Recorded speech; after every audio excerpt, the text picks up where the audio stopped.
Hello there, my name is Gabriel Guimarães and I'm conducting research at the Compilers Lab, and today my presentation is titled Profiling with Performance Counters. First of all, it's important to define performance counters, commonly known as perf counters. These are physical counters located in the CPU.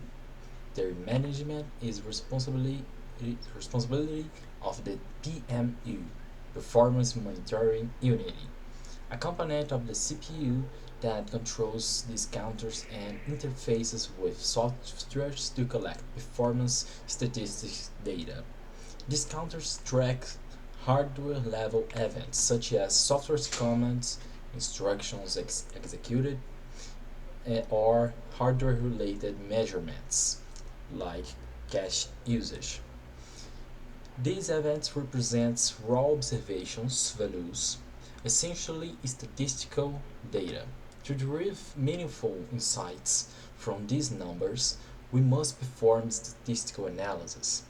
The two most widely used methods are sampling, often called as profiling, and characterization. I will revisit both methods later. Before analysis, we need to design tests to generate measurable results.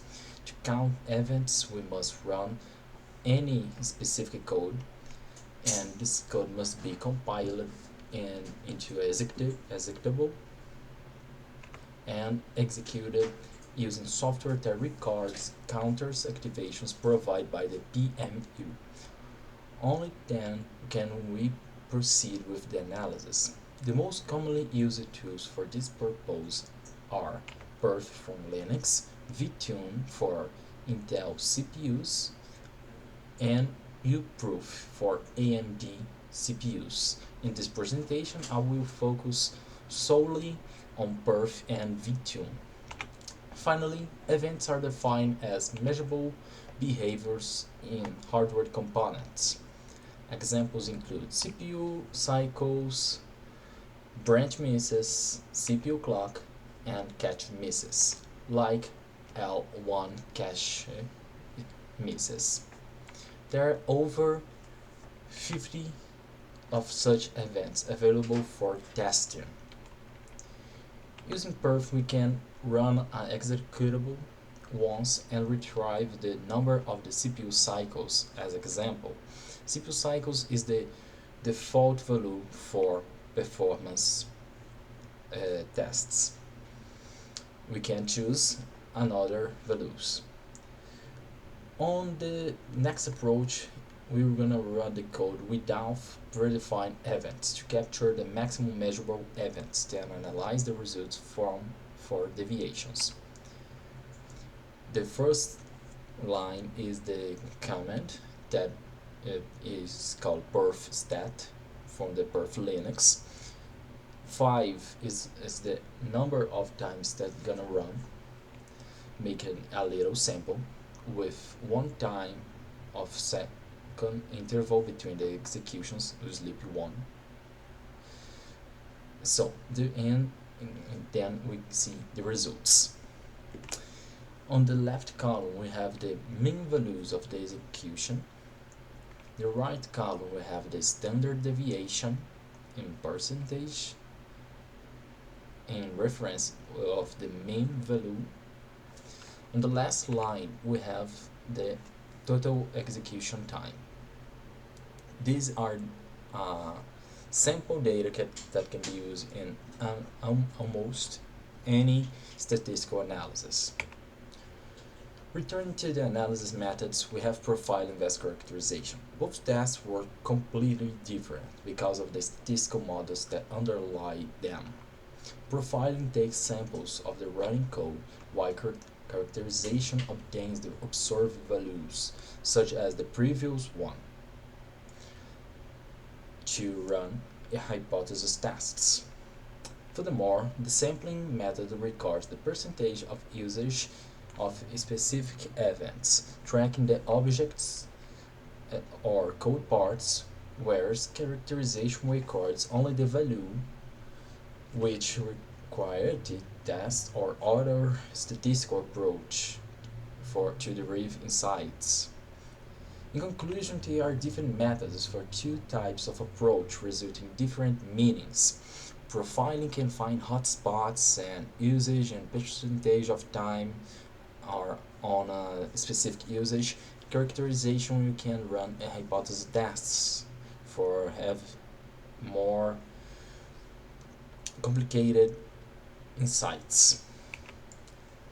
Next, diving deeper into profiling, the method runs sampling n times on the stage of choose an event, recording the percentage of usage of the event for any object, and then display the results. The objects themselves can be code line, assembly, instruction lines, object calls, function calls, and more. For better understanding, let's examine the VTune application. In this image, we can see the object calls and the cost in seconds of all the cumulative time. The value is not a percentage because it has already been transformed. In another example, here it's possible to see the lines of code and assembly. This is just a highly powerful tool that can show which part of the code spent the most time of percentage of usage on a specific CPU component. Furthermore, perf is quite similar, but he doesn't have a user interface. To run any code and collect data, you only need to use this method, where you can specify the number of the repetitions. The data will be stored in a file called perf.data. To view the results, the perf report command is necessary. In this case, the setup was chosen to observe the functions and measure the cycles. The result is the following block. We can see a little percentage of usage of CPU cycles. And then we have a way to visualize the usage using Flaming Graph. With perf record, we just need to use /f to generate data for the Flaming Graph and use perf script report Flaming Graph to generate the Flaming Graph. It's gonna be like the following one, where the bigger row plays the bigger time spent on any event. So we have a really big insight. The profiling power can find hotspots on the code that can be optimized or can be changed. We can measure the usage of event in the CPU cycle, CPU hardware, and more.